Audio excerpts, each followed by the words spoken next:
चलो आता तर आपण काल जे होमवर्क दिलेलं तुम्हाला ते डिस्कस करू. ओके, वो डिस्कस करते हैं हम. तो क्या हुआ, बहुत लोगों के गलत आए रहेंगे, बहुत लोगों के बहुत कम से आए रहेंगे. तो डोंट वरी, मैंने भी तुम्हें देने के पहले मैंने भी सॉल्व किया था, तो मेरे भी कुछ गलत हुए. ठीक है ना, ऐसे नहीं कि मुझे सब आए, मेरे भी गलत हुए. उसके बाद मैंने देखा सोल्यूशन, फिर मतलब आंसर की देखा, फिर मैंने सोचा कि ऐसे क्यों है, और फिर मुझे समझा अच्छा ऐसा है इसलिए, मतलब फिर मुझे समझा आंसर. तो मैंने गलती की, तो मुझे मेरी गलती से मेरे मिस्टेक समझे, और फिर मैं अभी आपको सिखा रहा हूँ. ठीक है ना. तो तुम्हारे भी अगर कुछ गलत हुए, बहुत गलत हुए, किसी के सब गलत हुए रहेंगे, तो भी डोंट वरी. ये क्वेश्चंस थोड़े टफ थे. ऑब्जेक्टिव वन तो भी ठीक है, ऑब्जेक्टिव टू थोड़े ज़्यादा टफ थे. पर मैंने ये क्वेश्चन क्यों दिए कि इस हर एक क्वेश्चन से, अगर ये पूरा क्वेश्चन 21 और दूसरा में कितने दे रहा हूँ 16 थे, तो ये सब क्वेश्चन से तुम्हारा पूरा एसएचएम का कंसेप्चुअल अंडरस्टैंडिंग कंप्लीट होगा. इसलिए मैंने क्वेश्चन दिए हैं. ये कुछ डिफिकल्ट भी हो सकते हैं, कुछ ईजी भी हो सकते हैं. ठीक है, ये सब हम आज डिस्कस करेंगे. थोड़ा लेक्चर आज का बड़ा हो सकता है, पर तुम्हें आया रहेगा आंसर, तो भी वीडियो देखो ये, बिकॉज कुछ मैंने वापस रिवाइज किया है. सब पूरा एसएचएम इस क्वेश्चंस के थ्रू मैंने रिवाइज किया है. ठीक है, तो स्टार्ट करते हैं. फर्स्ट क्वेश्चन में क्या था. हाँ देखो, 3-4 चीज़ें रहती है. एक क्या रहता है, हार्मोनिक मोशन. नहीं, सबसे पहले रहता है पीरियोडिक. ठीक है, फर्स्ट इज पीरियोडिक. ओके, दूसरा मार्क करिए. एक रहता है पीरियोडिक, सेकेंड रहता है क्या, हार्मोनिक.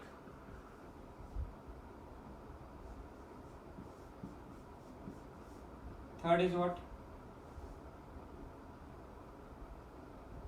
पहले ये लिख देते. पहले एक मोशन होता है पीरियोडिक. ठीक है, दूसरा रहता है ऑसिलेटरी, तीसरा रहता है हार्मोनिक, और फोर्थ रहता है simple harmonic.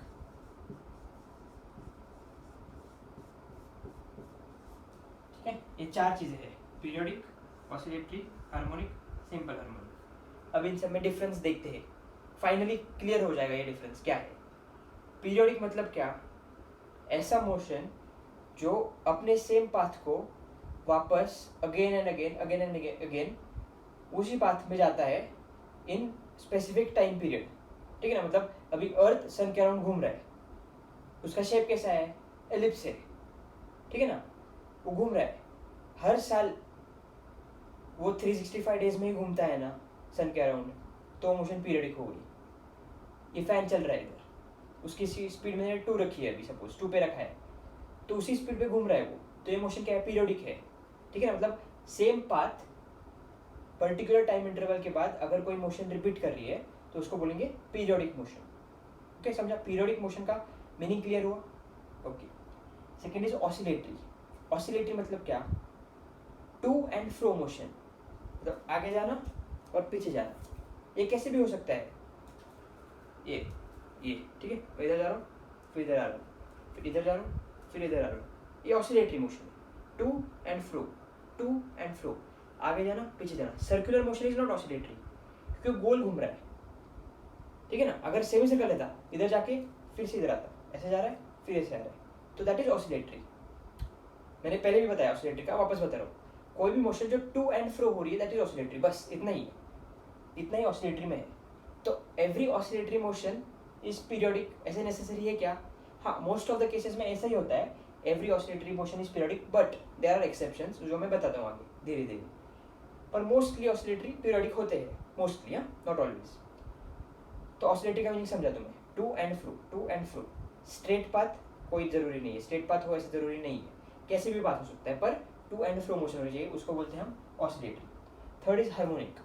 Harmonic is what is harmonic, it should be in a straight line. बस टू एंड फ्रो तो हो रहा ही चाहिए, पर स्ट्रेट लाइन में चाहिए. मतलब ऑसिलेटरी बड़ा टर्म है, उसके अंदर आता है हार्मोनिक. ओके, तो स्ट्रेट लाइन में होना चाहिए. पर उसमें जो x है ना, x मतलब हम लिखते हैं a is equal to minus K X, तो हार्मोनिक में ये x कुछ भी हो सकता है, x रेज टू 1 हो सकता है, 2 हो सकता है, 3 हो सकता है, x रेज टू कुछ भी हो सकता है हार्मोनिक में, पर सिंपल हार्मोनिक में वो हमेशा x रेज टू 1 ही होता है। चारों इसमें डिफरेंस समझे। पीरियोडिक इज ऐसी मोशन जो आफ्टर पर्टिकुलर टाइम इंटरवल अपना पाथ रिपीट करती है, that is periodic. Oscillatory is to and fro, कैसी भी हो सकता है, नॉट डिफाइंड, मतलब उसका पाथ कुछ डिटरमाइन नहीं किया है हमने, बस टू एंड फ्रो मोशन है, that is oscillatory. Harmonic, what is harmonic? ऐसी मोशन जो स्ट्रेट लाइन में जाए, टू एंड फ्रो मोशन करे, and its displacement is independent, मतलब can be x raise to anything, x raise to 1, x raise to 2, x raise to 3, कुछ भी हो सकता है। एंड सिंपल हार्मोनिक, हार्मोनिक के अंदर है, ऑसिलेटरी, हार्मोनिक, सिंपल हार्मोनिक, मतलब ऑसिलेटरी बहुत बड़ा टर्म है, उसका सबसेट है हार्मोनिक, उसका भी सबसेट है सिंपल हार्मोनिक, ठीक है। सिंपल हार्मोनिक में ये x रेज टू सिर्फ 1 ही होगा। चारों में डिफरेंस समझा क्लियरली, एकदम अच्छे से समझा, ठीक है। अभी फर्स्ट ऑप्शन क्या था?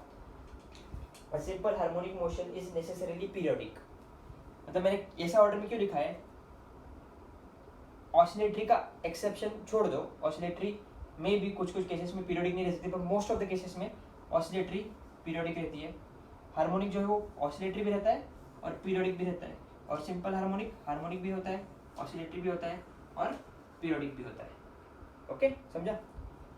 ये बड़ा है सबसे, ये उसके अंदर है, ये उसके अंदर है, ये उसके अंदर है, ठीक है ना। सर्कल हम निकालते हैं ना, तो सबसेट मैथ्स में बड़ा रहेगा, तो एक के अंदर एक के अंदर एक।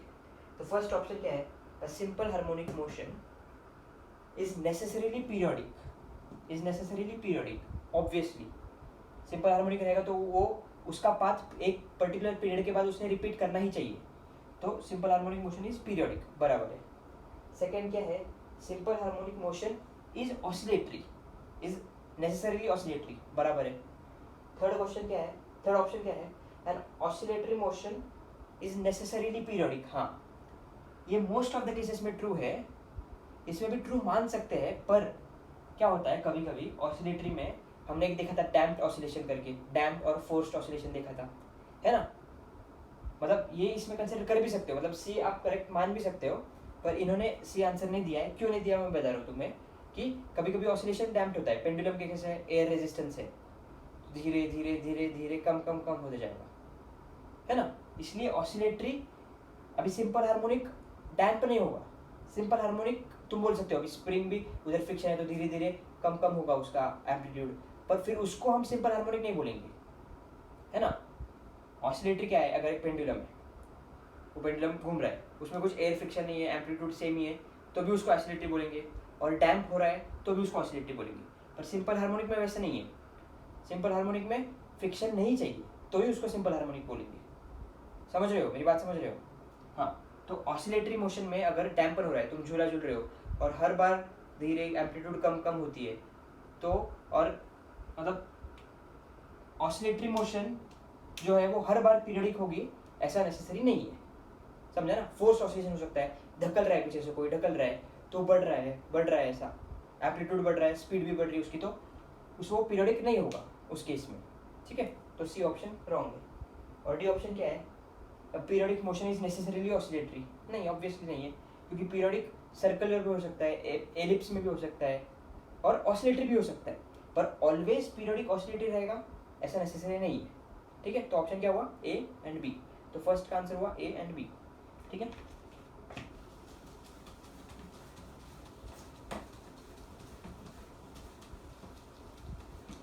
Second question, a particle moves in a circular path with uniform speed, ठीक। पार्टिकल है, सर्कुलर पाथ में घूम रहा है,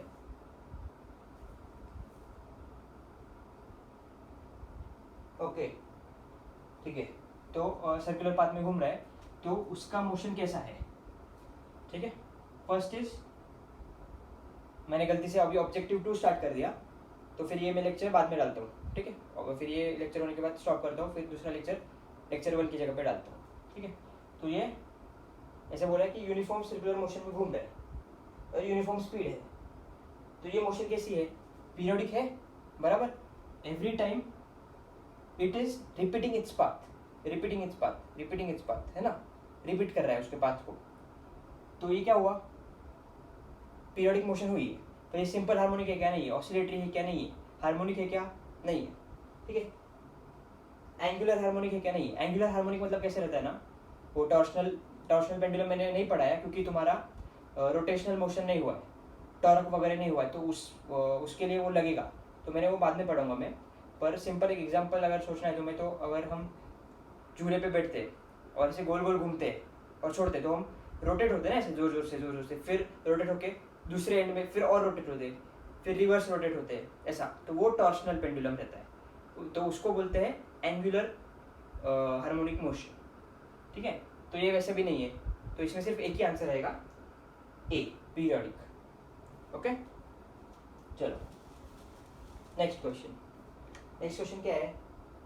a particle is fastened at the end of the spring and is whirled in a vertical circle with the other end of the spring being fixed. The motion is, हाँ ये देखो, oscillatory तो है नहीं, ऐसे ऑसिलेटरी मोशन होता है क्या, नहीं होता। सिंपल हार्मोनिक भी नहीं है, एंगुलर सिंपल हार्मोनिक भी नहीं है, तो इसमें एक आंसर मार्क करना ही है, तो मैं पीरियोडिक करूंगा।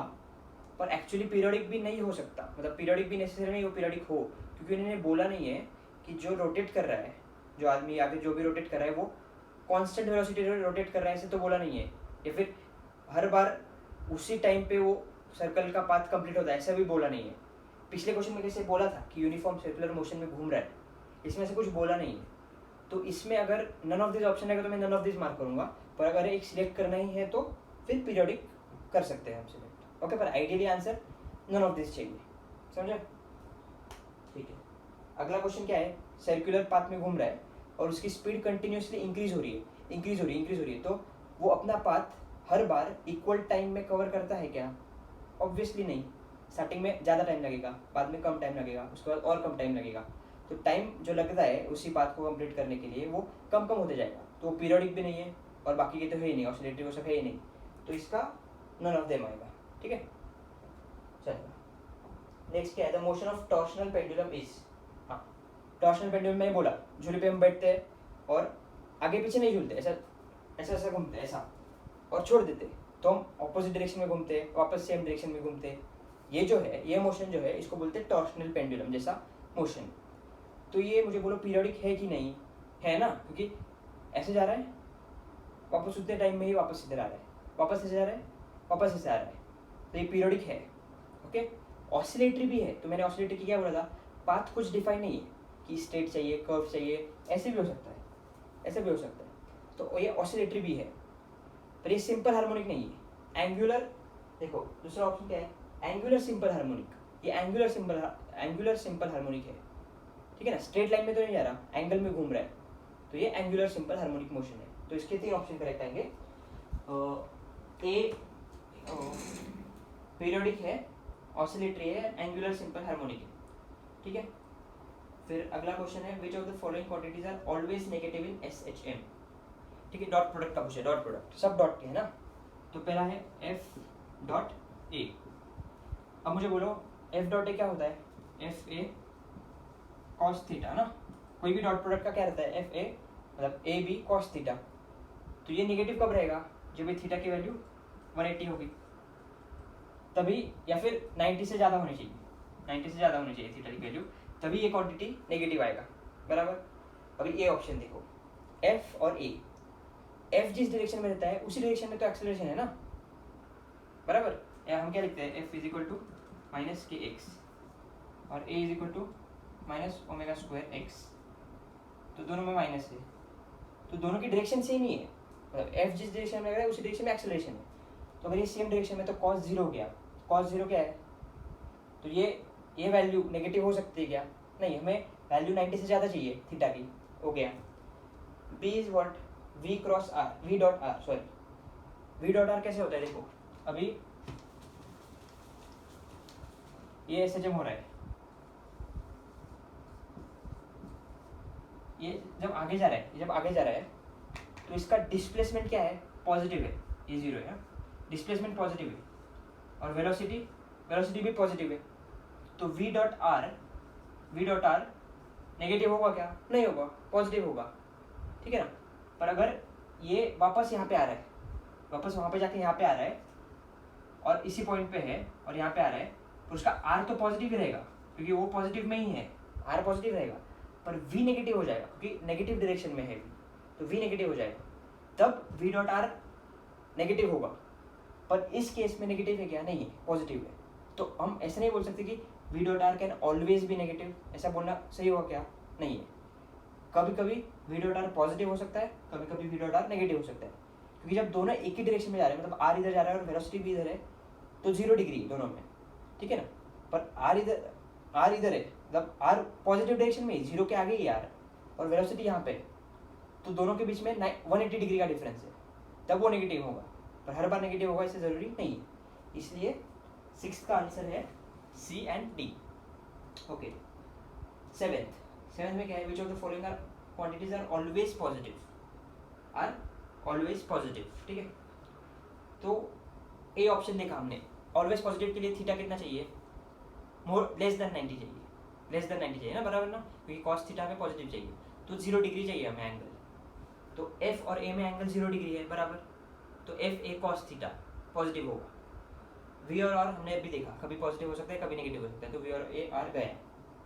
ए और आर देखो, ए और आर के बीच में हमेशा 180 डिग्री का डिफरेंस है ना। जब आर यहाँ पे है तो ए यहाँ पे है, हमेशा ऑपोजिट डायरेक्शन है आर और ए के बीच में। हमने ग्राफ में भी देखा था, देखो ये आर का ग्राफ रहता है और ये ए का ग्राफ रहता है, ऐसा, तो उल्टा रहता है, हमेशा 180 डिग्री का डिफरेंस रहता है।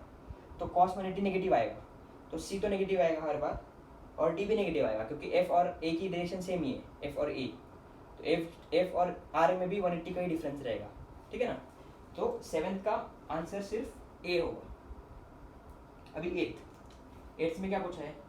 Which of the following quantities are always zero in simple harmonic motion. अभी f क्रॉस a क्या होता है? अभी डॉट में हमने देखा cos थीटा है, क्रॉस में क्या आता है? sin थीटा है ना। तो f क्रॉस a अगर रहेगा क्या होगा? f a sin थीटा, और ये अगर वैल्यू हमें 0 चाहिए तो थीटा की वैल्यू इधर 0 रहनी चाहिए या फिर इट शुड बी 180, 0 और 180, है ना। अभी देखो f और a के बीच में कितना डिफरेंस है, कितना, मतलब दोनों वेक्टर एक ही डायरेक्शन में है, तो दोनों वेक्टर के बीच में एंगल डिफरेंस 0 डिग्री है, तो साइन 0 इज 0, तो a तो होगा। b क्या है? v क्रॉस r हमने देखा था, v क्रॉस r कभी 0 डिग्री हो सकता है, और कभी, मतलब v और r में एंगल डिफरेंस कभी 0 डिग्री हो सकता है या कभी 180 डिग्री हो सकता है ना। 0 और 180 दोनों हो सकता है, पर इसके अलावा कुछ नहीं होगा, इधर इट विल बी 0 और इट विल बी 180। तो एनीवेज थीटा 0 होगा या 180 होगा, साइन थीटा 0 ही आएगा, तो v क्रॉस r भी हमेशा 0 रहेगा, है ना। अभी c क्या है? a क्रॉस r, मतलब ये r का है, ये a का है, तो a क्रॉस r हमेशा उनके बीच में एंगल 180 डिग्री ही रहता है, तो a क्रॉस r भी हमेशा 0 ही होगा, और f क्रॉस r भी हमेशा 0 होगा। तो इसमें चारों ऑप्शन करेक्ट है, चारों का आंसर, चारों का क्रॉस प्रोडक्ट 0 ही आएगा चारों ऑप्शन में, क्योंकि कोई भी वेक्टर ऐसा नहीं है जिसके बीच में डिफरेंस 0 या 180 छोड़ के कुछ और है, मतलब 90 डिग्री। इसका डिफरेंस वेक्टर में बोल रहा हूँ मैं, वेक्टर में कभी भी, क्योंकि ये एक ही लाइन में जा रहा है ना। बेसिक कंसेप्ट ये है कि एसएचएम एक ही लाइन में हो रहा है, उसको उसमें तीसरा वर्टिकल कंपोनेंट नहीं है, सिर्फ एक ही कंपोनेंट है, या वर्टिकल है या हॉरिजॉन्टल है।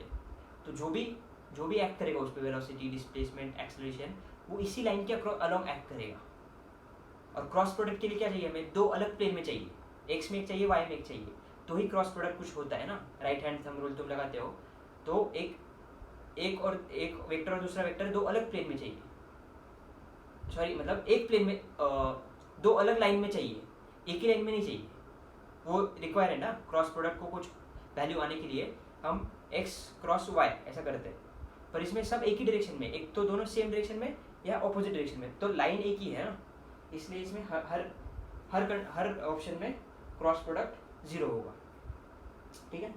9th ऑप्शन थोड़ा ट्रिकी है, ठीक है। 9th ऑप्शन को अच्छे से देखते हैं हम, क्या बोला है? Suppose a tunnel is dug along a diameter of the earth, ठीक है।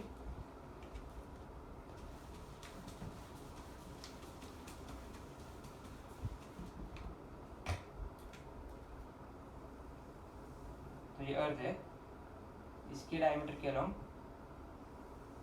एक टनल बनाया, ओके, टनल बना दिया हमने। ओके, अब क्या पूछा है, a particle is dropped from a point, a particle is dropped from a point और distance h directly above the tunnel, मतलब ये टनल इधर से स्टार्ट होता है और इधर से कुछ हाइट h से मैंने ये पार्टिकल छोड़ा, ओके, ड्रॉप किया सेंट्रेशन अर्थ का, ये मैंने पार्टिकल ड्रॉप किया, तो क्या होगा, और आगे वो पूछा है the motion of the particle inside the tunnel कैसी होगी, ये पूछा है मुझे, ठीक है ना, इसमें जो पार्टिकल जाएगा उसका मोशन कैसे रहेगा ये मुझे पूछा है। ऑप्शन क्या कह दिए मुझे, simple harmonic, parabolic, straight line, periodic. अब स्ट्रेट लाइन में तो होगा, ये तो मैं फिक्स बोल सकता हूँ क्योंकि ये टनल है एक लाइन में, ये तो स्ट्रेट लाइन में तो होगा। हमें लग सकता है सिंपल हार्मोनिक भी होगा, और सिंपल हार्मोनिक कैसे नहीं है वो हम देखते हैं, उसके लिए ये इंपॉर्टेंट है कि वो h हाइट से ड्रॉप किया है, ठीक है। अगर वो यहाँ से ड्रॉप करते, हम यहाँ से ड्रॉप करते तो वो सिंपल हार्मोनिक मोशन होती। ये कैसे मैं प्रूव करता हूँ, अभी दिखाता हूँ तुम्हें कि यहाँ से मैंने अगर ऑब्जेक्ट ड्रॉप किया वो पार्टिकल, तो इधर से जाएगा, इधर तक जाएगा, वापस ऊपर आएगा, वापस इधर जाएगा, वापस ऊपर आएगा, ये मोशन जो रहेगी ना ये सिंपल हार्मोनिक रहेगी। पर because it is drop from a h height above the earth, above the tunnel, वो सिंपल हार्मोनिक नहीं बोल सकते उसको, ठीक है। मैं भी दिखाता हूँ, उसको प्रूव करते हैं।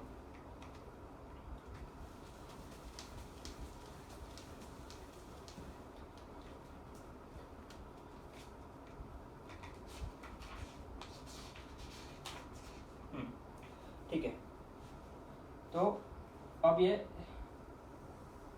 हमें ये मोशन सिंपल हार्मोनिक है, इसके लिए ये प्रूव करने के लिए क्या लगेगा, सिंपल इक्वेशन जो हमने देखा था सिंपल हार्मोनिक का, फोर्स या acceleration is directly proportional to displacement x, ठीक है ना, वो हम देखेंगे। तो जब यहाँ पे ऑब्जेक्ट यहाँ पे है, ठीक है, यहाँ पे ऑब्जेक्ट है एकदम सरफेस पे, तो उस पर ग्रेविटेशनल फोर्स कितना लग रहा है, जी एम, और उस पार्टिकल का मास स्मॉल m लेते, m/r², इतना फोर्स उस पर लग रहा है, बराबर कि नहीं, है ना, राइट।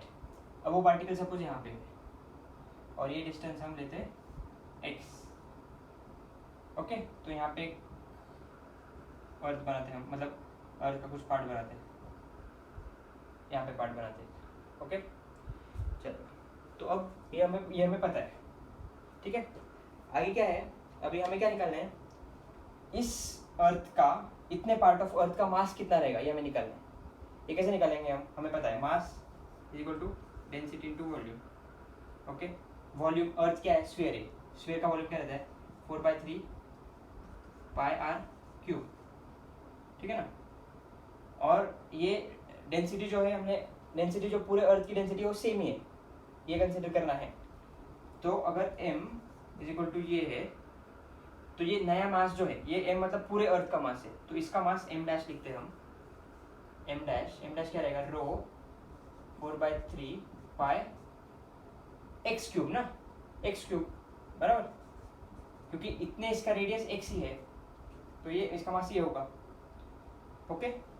अभी मैं इसको डिवाइड करता हूँ, तो क्या हो जाएगा, ये कट हो जाएगा, ये कट हो जाएगा, तो m/m dash is equal to क्या आएगा, r³/x³, राइट, बराबर है ना यहाँ तक। तो मैं m डैश को क्या लिख सकता हूँ, या फिर ठीक है, इधर तक समझा तुम्हें। अब मुझे क्या निकालना है, यहाँ पे ग्रेविटेशनल फोर्स उस पर कितना होगा, ठीक है ना। तो इस पॉइंट पे ग्रेविटेशनल फोर्स कितना होगा उस पर मुझे निकालना है। तो F इज इक्वल टू हमें बताइए Gmm/r²। अब क्या करना है, अब इस मास को है ना,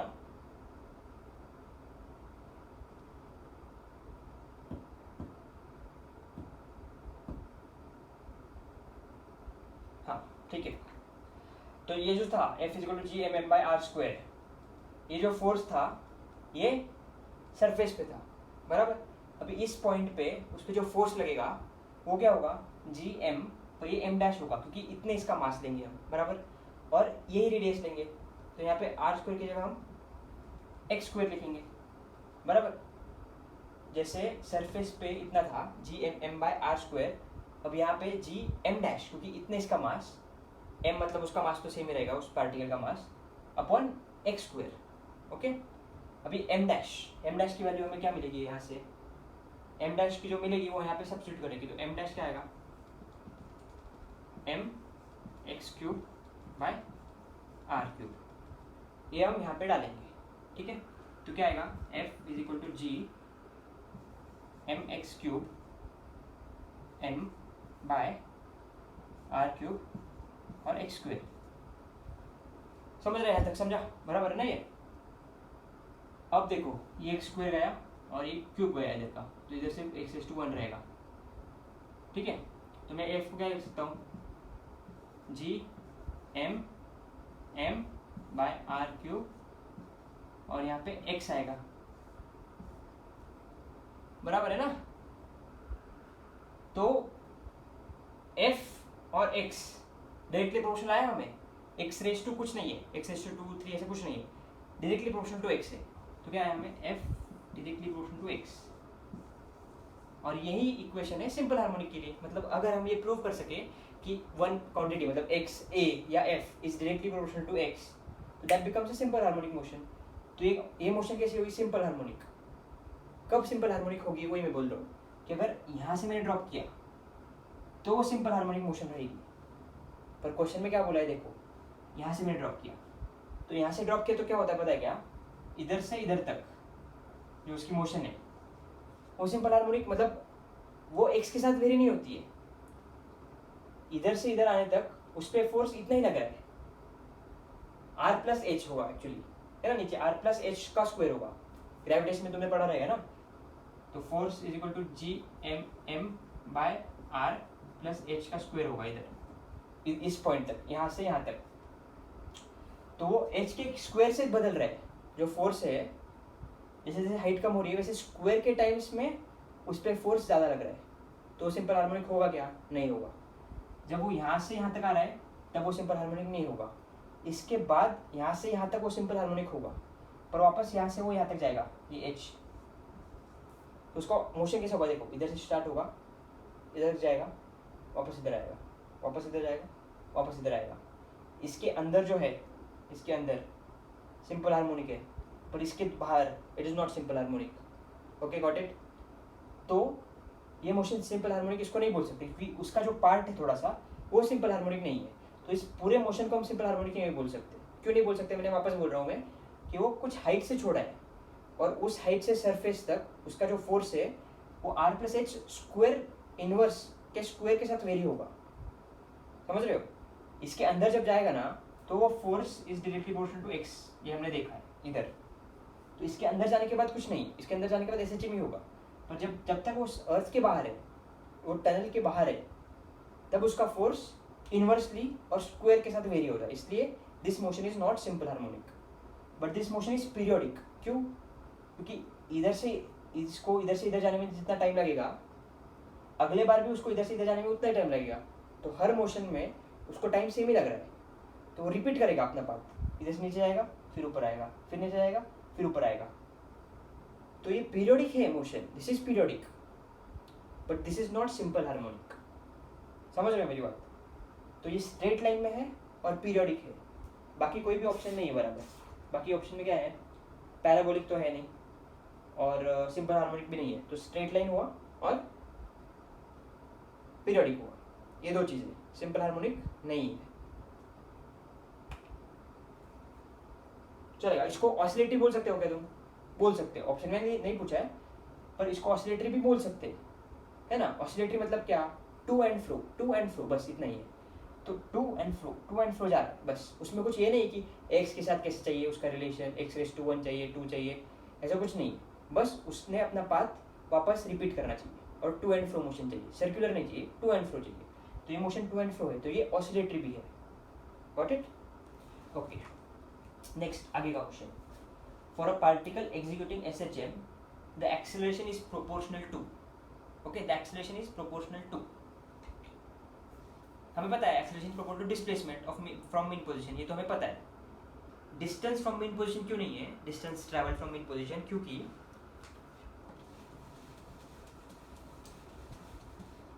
अगर एक एसएचएम ऐसा हो रहा है, अगर वो पार्टिकल यहाँ पे तो उसका डिस्प्लेसमेंट कितना है, इतना डिस्प्लेसमेंट है, ठीक है।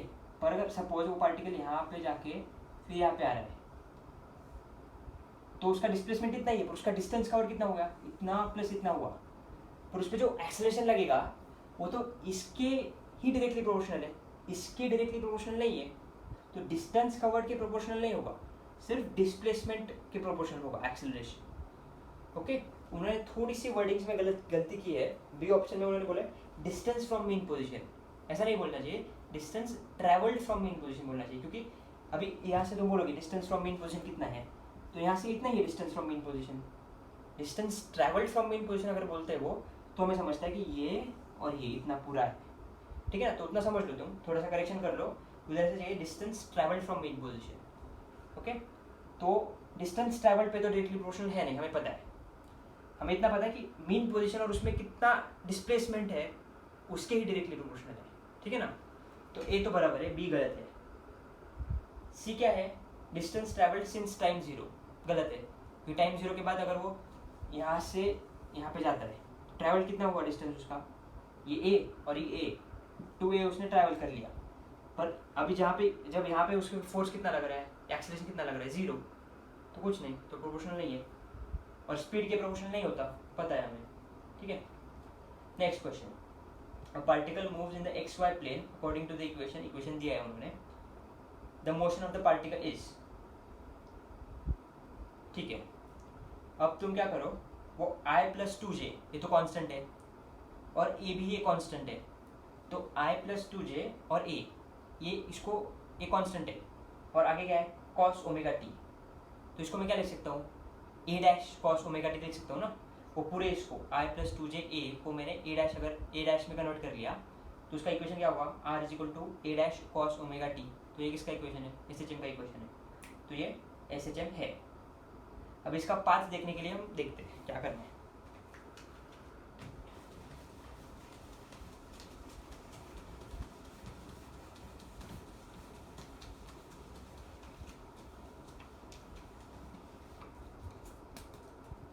एक मिनट, रिकॉर्डिंग चालू है क्या देख लेता हूँ, चालू है, ठीक है।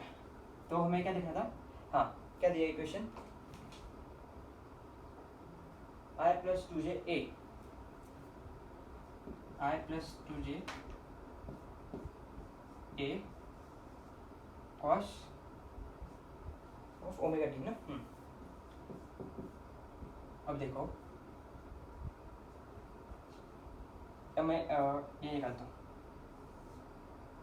बी आई मतलब क्या, एक्स एक्सिस में 1 यूनिट वेक्टर ना, तो ये 2j मतलब क्या, वाई एक्सिस में 2, तो दिस प्लस दिस, यहाँ पे थोड़ा बड़ा निकालता हूँ अगर दिख नहीं रहा होगा तुम्हें, ठीक है। वाई एक्स डायरेक्शन में 1 और वाई डायरेक्शन में 2, यहाँ पे पॉइंट है, ओके यहाँ पे है, और ठीक है cos ओमेगा टी, ठीक है।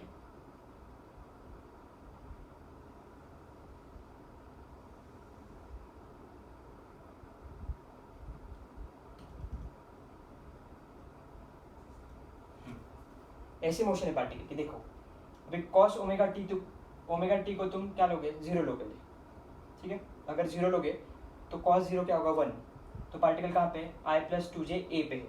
अगर a की वैल्यू हम कंसिडर करते हैं 1, अगर a को 1 ले लेते तो I+2j है ना, तो I+2j मतलब यहाँ पे है पार्टिकल, कब, टाइम 0 पे, यहाँ पे है। अब cos ओमेगा टी को हम सपोज 90 लेंगे, तो ये पूरा क्या हो जाएगा, 0 हो जाएगा, तो पार्टिकल कहाँ पे, यहाँ पे पार्टिकल, ओके। अब cos को 180 लेंगे तो पार्टिकल कहाँ पे हो जाएगा, यहाँ पे हो जाएगा। वापस cos को 270 लेंगे तो वापस पार्टिकल यहाँ पे आएगा, और cos को 360 लेंगे तो वापस यहाँ पे आएगा, समझ रहे हो। तो ये स्ट्रेट लाइन के अलोंग SHM हो रहा है, और इनिशियली वो एक्सट्रीम से शुरू हो रहा है, इस एंड से शुरू हो रहा है, फिर यहाँ पे जा रहा है, फिर यहाँ पे जा रहा है, फिर यहाँ पे जा रहा है, फिर ऐसे यहाँ पे जा रहा है।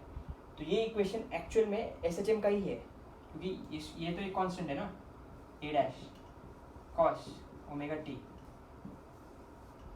तो ये SHM का इक्वेशन है, ये तो हमने समझा। हमने ये भी डिराइव कर लिया कि ये स्ट्रेट लाइन में है, समझ रहे हो। तो this is an SHM along, SHM कब बोलेंगे, जब स्ट्रेट लाइन में रहेगा तो ही SHM बोलेंगे ना, तो वैसे भी तुम सोच सकते हो। तो इसका फिक्स 11th का आंसर क्या होगा, स्ट्रेट लाइन, सिंपल हार्मोनिक और पीरियोडिक भी होगा ना ये, और ऑल SHMs आर पीरियोडिक। तो ये क्या क्या होगा, इसका आंसर क्या रहेगा, A, C और D। एलिप्स में नहीं है, A, C, D, ठीक है। Next question. हाँ, नेक्स्ट क्वेश्चन में थोड़ा सा तुम्हें मैथ्स अप्लाई करते आना चाहिए, ठीक है, हम देखते हैं।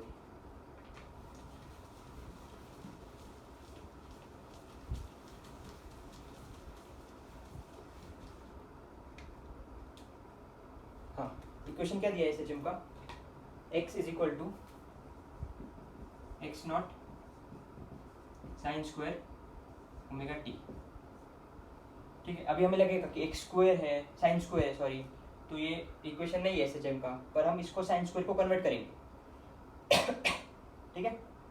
अब देखो, ओमेगा टी को मैं थीटा लिख देता हूँ फिलहाल, x is equal to x naught sine square theta, okay. अब मुझे क्या पता है, ये अभी छोड़ दो, यहाँ पे छोड़ दो, अभी साइन स्क्वायर को हम साइन स्क्वायर के साथ थोड़ा सा खेलते हैं। तो अभी sine square theta is equal to क्या पता है हमें, 1 माइनस कॉस स्क्वायर थीटा, ये हमें ऑलरेडी पता है ना। और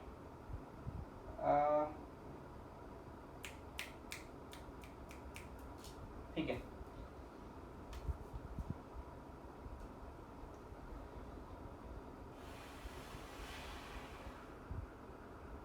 हाँ, ये तुम्हें ये पता है क्या,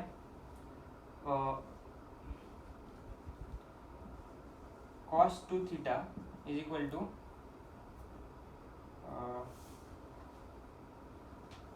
cos square theta minus sine square theta, ये तुम्हें पता है ना। जैसे साइन 2 थीटा रहता है 2 साइन थीटा कॉस थीटा, वैसे ही कॉस टू थीटा रहता है cos square theta minus sine square theta, ठीक है। अब हम क्या करेंगे इसमें,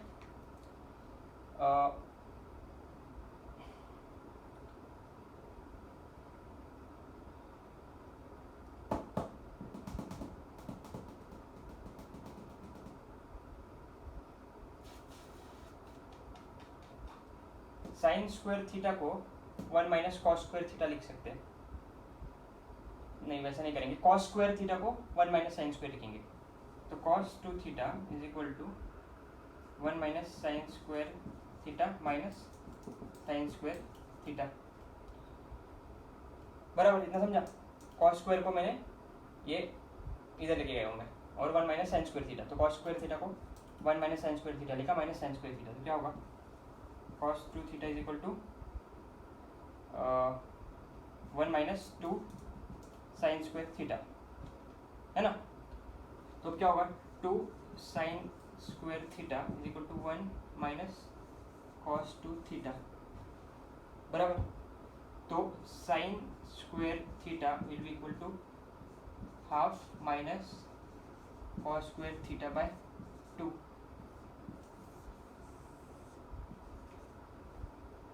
ये समझा। ये तुम्हें अभी मुझे इतना याद नहीं था, मैं भूल गया था, तो मैंने डिराइव किया, पर तुम्हें पता रहना चाहिए कि sine square theta is equal to 1 minus cos square theta by 2, ये तुम्हें माइंड में पता रहना चाहिए, मतलब ये फॉर्मूला तुम्हें बाय हार्ट चाहिए, ठीक है ना। तो साइन, तो ये फॉर्मूला, मतलब मैंने ये स्प्लिट किया सिर्फ, इसको तुम ऐसे भी लिख सकते हैं, ठीक है। Sine square theta is 1 minus cos square theta by 2, ठीक है। ये आया अभी, साइन स्क्वायर थीटा जो था इधर, उसको इधर से इससे रिप्लेस कर देंगे हम, cos 2 थीटा है यहाँ पे, sorry, cos 2 theta not square theta, तो sine square theta is 1 minus cos 2 theta by 2, okay. तो ये हम यहाँ पे डालते हैं, यहाँ पे, ये समझा ना तुम्हें कैसे आया।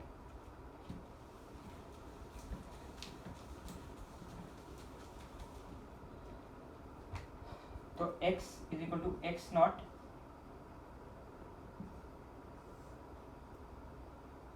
1 minus cos two theta by 2। तो इसको कैसे लिख सकते हैं हम, x is equal to x not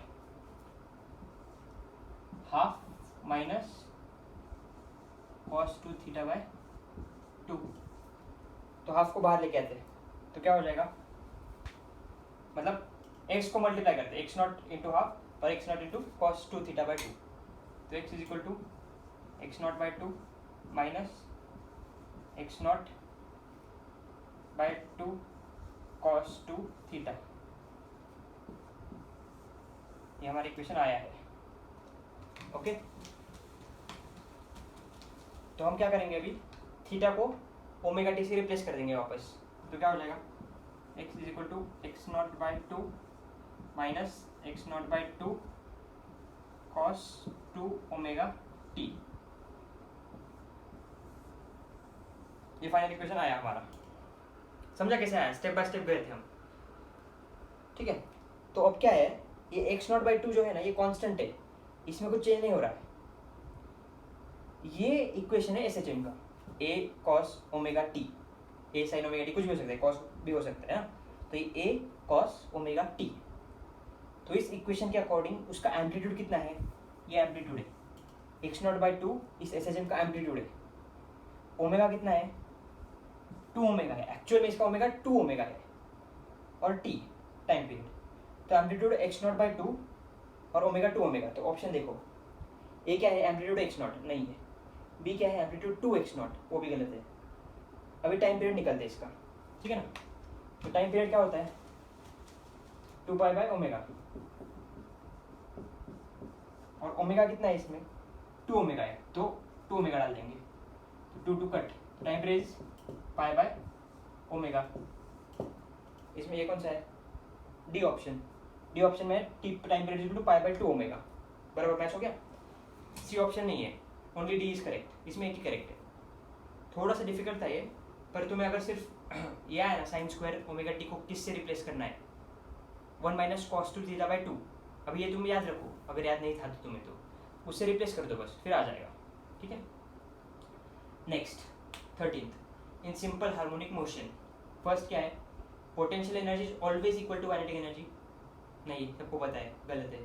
mean पे काइनेटिक एनर्जी मैक्सिमम है, पोटेंशियल एनर्जी 0 गया। बी क्या है, potential energy is never equal to kinetic energy. ऐसा नहीं है, वो दो ग्राफ इंटरसेक्ट हो रहे थे, और कब हो रहे हैं, a बाई रूट 2। हमने देखा ना इतना सब, देखो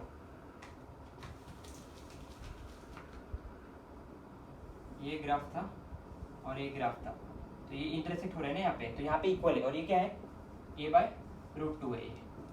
ये पॉइंट a बाई रूट 2 पे इक्वल होते हैं वो, ऐसा नहीं कि इक्वल होते नहीं कभी। ठीक है, सी ऑप्शन क्या है, the average potential energy in any time interval is equal to average kinetic energy in that time interval. यानी ये भी गलत है, क्यों, क्योंकि देखो अगर मैं ये टाइम इंटरवल लूँ, तो इस टाइम इंटरवल में पोटेंशियल ये काइनेटिक एनर्जी का है ना, ये ग्राफ काइनेटिक एनर्जी का है, क्योंकि मीन पे मैक्सिमम है, तो काइनेटिक एनर्जी मैक्सिमम है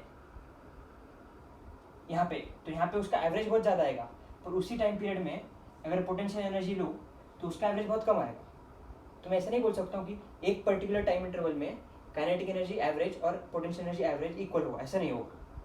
हाँ, पूरे एक टाइम पीरियड के लिए देखूँ, पूरा इधर से इधर तक देखूँ मैं, तो एवरेज बराबर होगा, वही है, डी ऑप्शन में वही दिया, the average potential energy in one time period is equal to average kinetic energy in this period. ये सही है, क्योंकि जैसे काइनेटिक एनर्जी वेरी होती है वैसे पोटेंशियल एनर्जी भी वेरी होती है, और पूरा अगर हम टाइम देखेंगे तो एवरेज इक्वल होगा। ठीक है, चलिए अब 15 क्वेश्चन पे जाते हैं, नहीं 14, सबका डाउट है ना 14, तो 14 पे जाते हैं। देखो 14 में कैसा है ना, मैं तुम्हें पहले बोला है, जब भी एसएचएम बोलोगे ना तो ग्रेविटेशनल पोटेंशियल एनर्जी हम इग्नोर करते हैं, अनलेस क्वेश्चन में दिया है।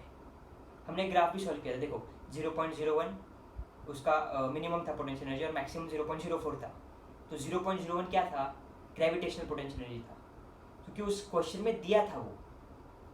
अभी हर एक एसएचएम में देखोगे तो उसमें ग्रेविटेशनल पोटेंशियल एनर्जी होगी। अभी इधर इस बेड पे मैं एक एसएचएम करा रहा हूँ, तो उसका ग्रेविटेशनल पोटेंशियल एनर्जी कितना होगा, ग्राउंड से हाइट कितना है उतना। पर हम एसएच कन्वीनियंस के लिए एसएचएम में ग्रेविटेशनल पोटेंशियल एनर्जी हमेशा जीरो ही लेते हैं, अनलेस उन्होंने क्वेश्चन में दिया है, पर्टिकुलरली अगर दिया है कि उसमें ग्रेविटेशनल पोटेंशियल एनर्जी इतनी है, अगर दिया है तो ही वो लेंगे, नहीं तो उस सिस्टम में potential energy, gravitational potential energy कुछ भी नहीं है, ऐसा हम कंसिडर करते हैं। ये याद रखो, और इससे फिर ये क्वेश्चन सॉल्व होगा। देखो, maximum potential energy is equal to maximum kinetic energy बराबर है, मैक्सिमम पोटेंशियल कितनी रहती है, हाफ एम ओमेगा स्क्वायर ए स्क्वायर, और मैक्सिमम काइनेटिक एनर्जी भी उतनी ही रहती है। उनका पोजीशन अलग है, मतलब मैक्सिमम पोटेंशियल जो रहती है वो एक्सट्रीम पे रहती है और मैक्सिमम काइनेटिक मीन पे रहती है, पर उसकी value half M omega square ए स्क्वायर इतनी ही है ना। और एक कोई तो बोल रहा था कि ग्रुप पे कि potential energy is minimum at mean point not zero, पर कैसा है, जीरो होगा बिकॉज उसमें हम ग्रेविटेशनल पोटेंशियल एनर्जी नहीं कंसिडर कर रहे। ये याद रखिए कि जब भी हम एसएचएम का क्वेश्चन सॉल्व करेंगे उसमें ग्रेविटेशनल पोटेंशियल एनर्जी नहीं लेंगे unless it's given in the question.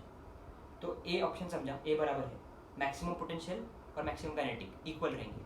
एक पॉइंट नहीं बोला उन्होंने, मीन पोजीशन पे या एक्सट्रीम पे ऐसा नहीं बोला, कोई भी पॉइंट पे पूरे उस एसएचएम में मैक्सिमम काइनेटिक कितनी रहेगी, हाफ एम ओमेगा स्क्वायर ए स्क्वायर, और मैक्सिमम पोटेंशियल कितनी रहेगी, उतनी ही रहेगी। तो ए बराबर है।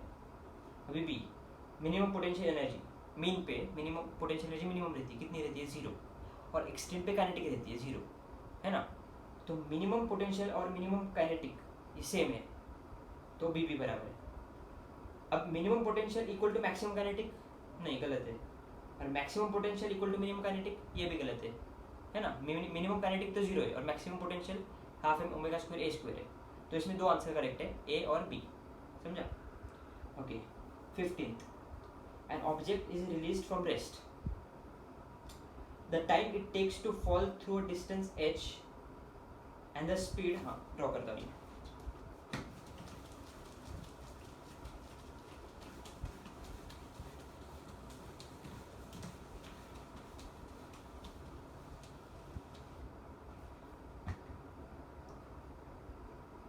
हाँ, an object is released from rest.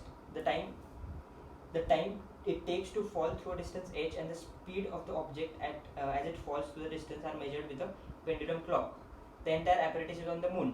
ठीक है, ये मून है, इस मून पे हाइट h से ये रिलीज किया है।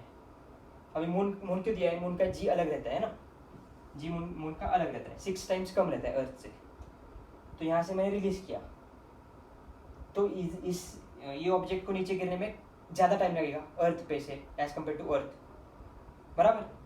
तो ये स्लोली नीचे आएगा, तो इसको मतलब अगर टाइम मेजर करेंगे, हम स्टॉप वॉच से टाइम मेजर करेंगे, स्टॉप वॉच से, तो ज़्यादा टाइम लगेगा इसको। पर उसमें क्वेश्चन में क्या दिया है, वो जो मेजर किया है हमने वो पेंडुलम क्लॉक से मेजर किया है, पेंडुलम क्लॉक से मेजर किया है ना, तो पेंडुलम क्लॉक का टाइम पीरियड कितना रहता है, 2π√L/g। ये भी जी पे डिपेंड होता है ना, जी कम हुआ तो टाइम बढ़ेगा, मतलब ये स्लो आ रहा है और वो पेंडुलम भी धीरे धीरे मूव हो रहा है, तो टाइम भी मतलब 2 सेकेंड हुआ तो भी वो पेंडुलम क्लॉक 1 ही सेकेंड दिखाएगा, मतलब दोनों कम हो गए, है ना, मतलब इसका स्पीड भी कम हो गया और इसका टाइम पीरियड बढ़ गया, ऐसा हुआ, इसलिए ये उतना ही टाइम दिखाएगा, समझ रहे हो क्या। इसको यहाँ से यहाँ पे गिरने कितना टाइम लगता है, हम टाइम ऑफ तुम्हारा बेसिक हुआ है ना, न्यूटन्स मतलब 1D मोशन वगैरह हुआ है ना, तो उसमें तुम्हें देखा रहेगा स्पीड और वो मतलब टाइम पीरियड, इसको नीचे आने का टाइम पीरियड कितना रहता है, h/g 2h/g, वो सब देखा है ना तुमने, √2h/g टाइम पीरियड रहता है वो सब, तो t इज टू जो भी हाइट होगी उसकी, मतलब इसका नीचे गिरने का टाइम पीरियड g के इज ऐसा रहता है, जी जितना ज़्यादा रहेगा उतना ये कम टाइम में नीचे आएगा, बराबर। पर जो पेंडुलम क्लॉक हम वहाँ पे लेके गए, वो पेंडुलम क्लॉक का भी टाइम अलग हो रहा है, वो भी पेंडुलम क्लॉक कैसे टाइम मेजर करते हैं, देखो उसका एक ऑसिलेशन होने के बाद 1 सेकेंड होता है, दूसरा ऑसिलेशन होने के बाद दूसरा सेकेंड होता है, तो इस पेंडुलम क्लॉक का ऑसिलेशन भी स्लो हो जाएगा, समझ रहे हो, ये स्लो गिर रहा है पर पेंडुलम भी स्लो ऑसिलेट कर रहा है, तो ओवरऑल वो टाइम उतना ही दिखाएगा। देखो अभी कुछ ऑप्शन पढ़ता हूँ, देखो the measure times are same, नहीं, अर्थ पे अगर मेजर करेंगे तो टाइम ज़्यादा आएगा, मतलब टाइम सॉरी क्या है, the measured times are same. Second है बी है the measured speeds are same, ठीक है। सी है the actual time in the fall are equal and the actual speed are equal. हाँ देखो, अब मैंने क्या बोला, इसको अर्थ पे जितना टाइम लगेगा एक्चुअल में, जितना गिनने को टाइम लगेगा उससे ज़्यादा टाइम उसको मून पे लगेगा, बराबर। तो उसका एक्चुअल टाइम जो है वो सेम नहीं है, एक्चुअल टाइम अर्थ पे कम है और मून पे ज़्यादा है। एक्चुअल स्पीड जो है वो भी अर्थ पे ज़्यादा है, मून पे कम है। पर ये टाइम जो है, इसको ऊपर से गिरने में जितना टाइम लग रहा है, ये इस पेंडुलम क्लॉक से हम कैलकुलेट करेंगे जो हम मून पे लेके गए, तो वो हमें उतना ही टाइम दिखाएगा जितना अर्थ पे दिखा रहा है। समझा? क्यों समझा क्या? क्योंकि ये पार्टिकल को मून से उतने हाइट से नीचे आने को ज़्यादा टाइम लग रहा है, पर एक क्लॉक भी स्लो है ना, समझ रहे हो? तो टाइम जो मेजर हो रहा है दोनों एक्सचेंज पे, इसका आंसर ए एंड बी है ना। हाँ ए एंड बी है, बराबर। तो वही कि पहले स्पीड का समझ रहे हो तुम, स्पीड क्या है, व्हाट इज स्पीड, इसका ए एंड बी कैसे है? The entire apparatus is taken on the moon and the experiment is repeated, the measured times are same.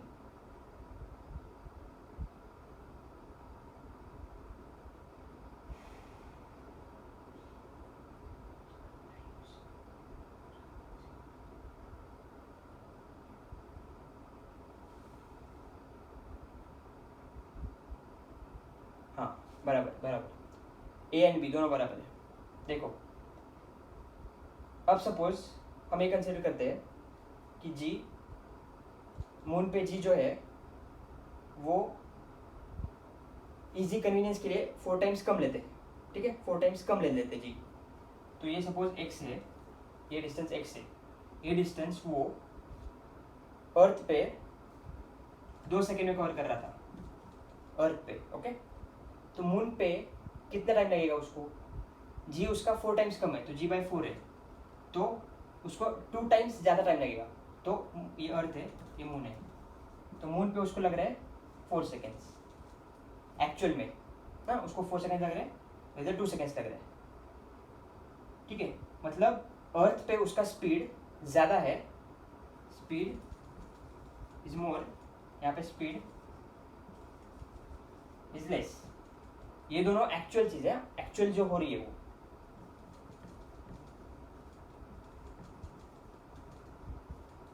ठीक है। पर हमने क्या किया, वहाँ पे हम कौन सा क्लॉक लेके गए हैं, पेंडुलम क्लॉक लेके गए, और पेंडुलम क्लॉक जो है वो जी के साथ वेरी होता है ना। तो वहाँ पे जी कितना है, 4 टाइम्स कम है। अगर हम ले रहे, कैलकुलेशन इजी होगा इसलिए हम g/4 लिया, तो ये g/4 हो गया सपोज। तो ये पूरा उसका टाइम पीरियड कितना हो जाएगा, ये कम हुआ है तो टाइम पीरियड उसका डिनोमिनेटर कम हुआ, तो उसका 1 मिनट सॉरी जी बढ़ेगा, टाइम पीरियड कम होगा, जी कम हुआ तो टाइम पीरियड बढ़ेगा, है ना। तो जी कम हुआ है, टाइम पीरियड बढ़ेगा, तो उसका टाइम पीरियड 2t हो जाएगा, बराबर। पहले अर्थ पे उसको एक ऑसिलेशन, 1 सेकेंड, वो एक ऑसिलेशन कंप्लीट करने को उसको t टाइम लग रहा था अर्थ पे, तो उसको मून पे उसको 2t लगेगा, एक ऑसिलेशन वो 2t में कवर करेगा। मतलब सपोज t ये 1 सेकेंड के बराबर है, तो t मतलब एक ऑसिलेशन, सिंपल पेंडुलम में कैसे रहता है, एक ऑसिलेशन मतलब 1 सेकेंड, ऐसे मानते हैं हम, ठीक है ना। तो अर्थ पे वो एक ऑसिलेशन 1 सेकेंड में हो रहा है, और मून पे वही एक ऑसिलेशन को 2 सेकेंड लग रहे हैं, तो वो 2 सेकेंड के बाद एक ऑसिलेशन करेगा। पर हमें क्या लगेगा, 1 ही सेकेंड हुआ है, क्योंकि उसका एक ही ऑसिलेशन हुआ है ना। हम ये नहीं दिख रहे, हम क्या दिख रहे हैं, कितने ऑसिलेशन हो रहे हैं उतने। अगर एक ऑसिलेशन हुआ तो 1 सेकेंड, 2 ऑसिलेशन हुए तो 2 सेकेंड, तो मून पे 2 सेकेंड में एक ऑसिलेशन हो रहा है, तो 4 सेकेंड में कितने ऑसिलेशन होंगे, 2। और मून पे उसको ऑब्जेक्ट को गिरने में भी 4 सेकेंड लग रहे हैं, तो पेंडुलम कितना ऑसिलेट करेगा, 2 टाइम्स ऑसिलेट करेगा, 2 ऑसिलेशंस होंगे उसकी मून पे। तो हमें क्या लगेगा, 2 सेकेंड्स ही हुए, तो देखो ये ऑप्शन वही है, the measured times are same, वहाँ पे मैंने टाइम मेजर किया, कितना है 2 सेकेंड्स, क्योंकि 2 ऑसिलेशंस हुए और अर्थ पे टाइम कितना लगा 2 सेकेंड्स, तो जो मेजर टाइम जो हम मेजर करेंगे वो सेम रहेगा। दूसरा क्या है स्पीड, स्पीड क्या है, स्पीड भी इतना ही है क्योंकि डिस्टेंस सेम है और टाइम भी सेम है, तो speed is distance upon time, X by 2 seconds, यहाँ पे भी एक्स बाय 2, तो मेजर्ड स्पीड भी सेम रहेगा और मेजर्ड टाइम भी सेम रहेगा। पर एक्चुअल टाइम सेम है क्या, नहीं, एक्चुअल टाइम यहाँ पे डबल है, यहाँ पे 4 सेकेंड्स लग रहे हैं उसको, यहाँ पे 2 सेकेंड्स में गिर रहा है अर्थ पे, तो एक्चुअल टाइम सेम नहीं है और एक्चुअल स्पीड भी सेम नहीं है।